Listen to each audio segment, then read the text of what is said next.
Hai sobat, apa kabar semuanya? Selamat datang kembali di channel saya. Sobat, pernah nggak sih kamu berjumpa dengan orang yang nggak enakan?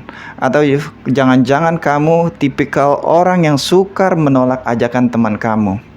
Atau orang yang mudah menerima ide orang lain tanpa pertimbangan yang matang? Orang seperti ini bisa kita sebut dengan the yes man.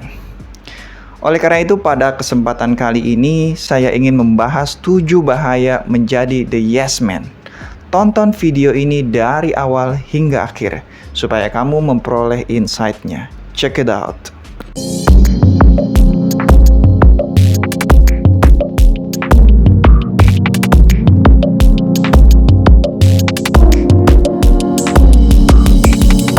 Yang pertama, kehilangan kontrol atas hidup. Sobat, hidup kamu sepenuhnya berada pada kontrol dirimu. Jangan biarkan orang lain mendikte dirimu, karena kamu adalah penanggung jawab atas dirimu sendiri. Saya mengerti bahwa kamu sulit menolaknya karena dulu mungkin dia pernah berjasa bagi hidupmu. Mungkin sulit bagimu untuk berkata no atas sesuatu yang bertolak belakang dengan hati nuranimu. Jangan hanya karena atas nama balas budi, kamu rela mengorbankan nama baikmu. Sebagai contoh, kamu diajak olehnya untuk memarkup harga pada bukti transaksi dengan iming-iming hasil dibagi dua. Kamu berhak menolak ajakan tersebut untuk menjaga reputasimu di mata orang lain. Jangan hanya karena kesenangan sesaat, kamu menderita berkepanjangan. Apalagi jika kamu bekerja di ladang yang basah. Ladang basah di sini yaitu ladang di mana kamu gampang memperoleh cuan dengan cara yang curang. Ketahuilah kawan, serapat apapun kamu mengubur bangkai, pasti akan tercium juga.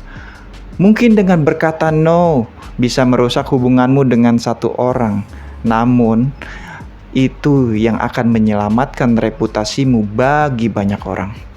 Saat kamu belum menjabat, kamu mungkin gak kepikiran untuk korupsi karena memang tidak ada kesempatan. Namun, ketika kamu mulai menjabat, banyak sekali penawaran-penawaran menggiurkan, sehingga kamu pun kehilangan kontrol atas dirimu. Dalam pepatah dikatakan, self-control is strength, right thought is mastery, calmness is power. Artinya, kendali diri adalah kekuatan, pikiran yang benar adalah penguasaan, dan ketenangan adalah kekuasaan. Pepatah dari James Allen, seorang filsuf Inggris.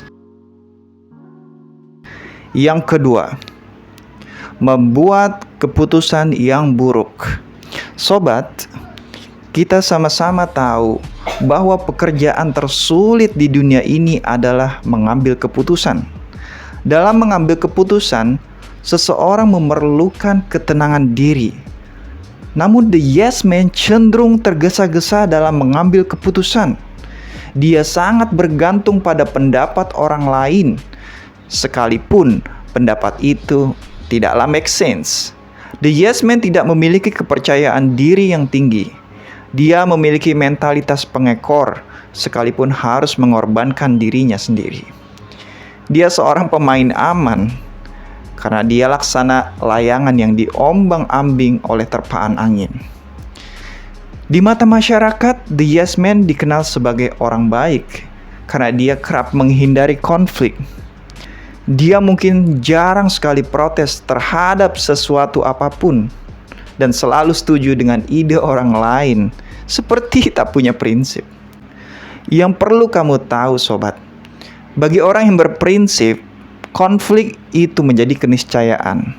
Jadi jangan pernah takut untuk berkonflik selagi kamu berada pada posisi yang benar. Seorang yang bijak memang cinta akan perdamaian. Namun bila kondisi mengharuskannya untuk berperang, maka dia tidak segan dan takut untuk mengangkat senjata. Dalam pepatah dikatakan, there can be no progress without conflict. Artinya tidak ada kemajuan tanpa konflik, dari Thomas Paine, seorang filsuf Inggris. Yang ketiga, kehilangan integritas.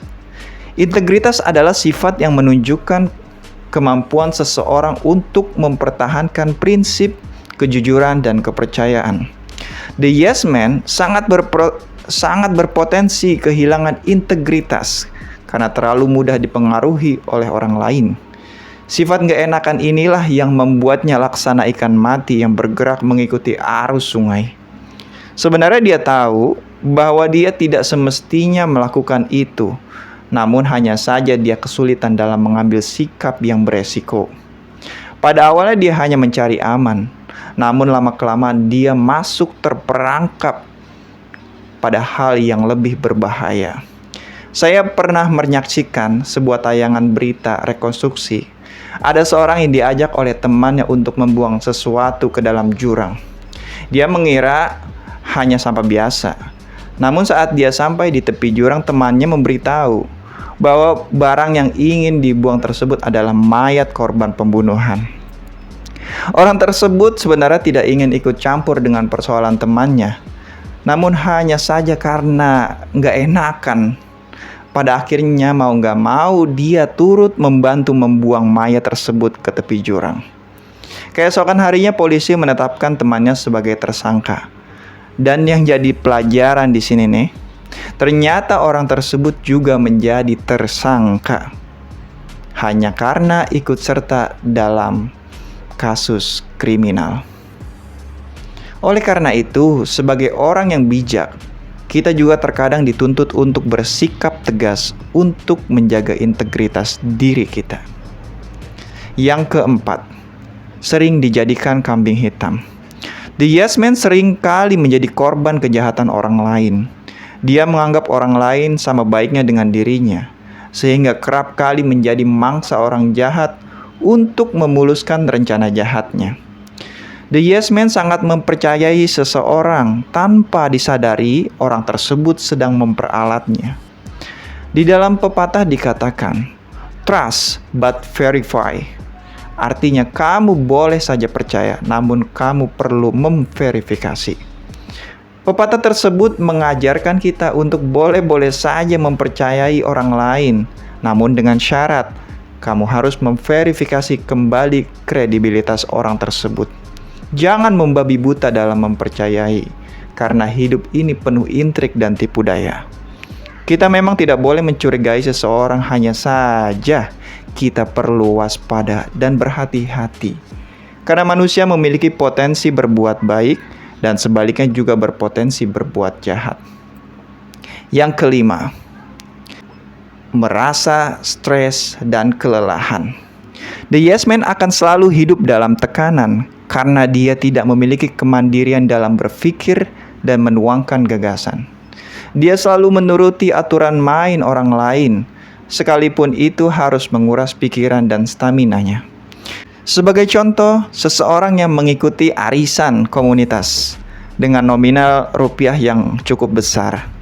Sebenarnya dia tahu perekonomian keluarganya sedang tidak baik-baik saja. Cicilan masih ada, tanggungan anak sekolah, biaya ini dan biaya itu. Terlebih ini bersamaan dengan penghasilan yang tidak menentu, yang bisa kita sebut lebih besar pasak daripada tiang.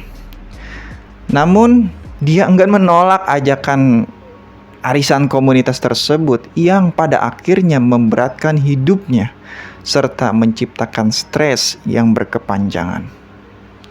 Yang keenam, kurangnya menghargai diri sendiri. The yes man sangat terbiasa menghargai orang lain, namun dia lupa bahwa dia memiliki porsi untuk menghargai dirinya sendiri. Dia selalu berusaha how to impress anyone dan mengabaikan suara hatinya. Dia terlalu memikirkan apa pendapat orang lain tentang dirinya, dan dia terlalu khawatir bila orang lain berkesan buruk atas dirinya. Mementingkan hak orang lain itu memang baik, namun jangan sampai kamu mengorbankan dirimu sendiri. Yang ketujuh, kehilangan otonomi. The yes man secara tidak sadar kehilangan kontrol atas dirinya sendiri. Dia tidak akan bisa menjadi tuan bagi dirinya sendiri. Segala keputusan ditentukan oleh orang yang seharusnya tidak memiliki wewenang akan hal itu. The yes man akan menjadi inferior yang memiliki hierarki rendahan dalam strata sosial. Di sini saya tidak mengajarkan menjadi pribadi yang otoriter, namun saya mengajarkan supaya menjadi pribadi yang otoritatif. Karena bagaimanapun kamu harus bertanggung jawab atas dirimu dan bukan orang lain. Dan jika kamu mengalami problem yang besar, tetap saja kamulah yang akan pasang badan. Jadi, tumbuhkanlah kewibawaanmu dengan tidak menjadi the yes man, karena itu yang hanya mengantarkan kamu ke masalah yang lebih besar. Dalam pepatah dikatakan, you are the master of your own destiny, yang artinya Anda adalah pemilik takdir Anda sendiri. Hai sobat, cukup sekian video dari saya. Semoga kita tidak menjadi the yes man yang akan merenggut integritas, wibawa, dan masa depan kita. Jika kamu suka, harap subscribe, like, dan komen supaya kamu bisa menikmati video-video terbaru dari saya setiap harinya. Sampai jumpa di video selanjutnya.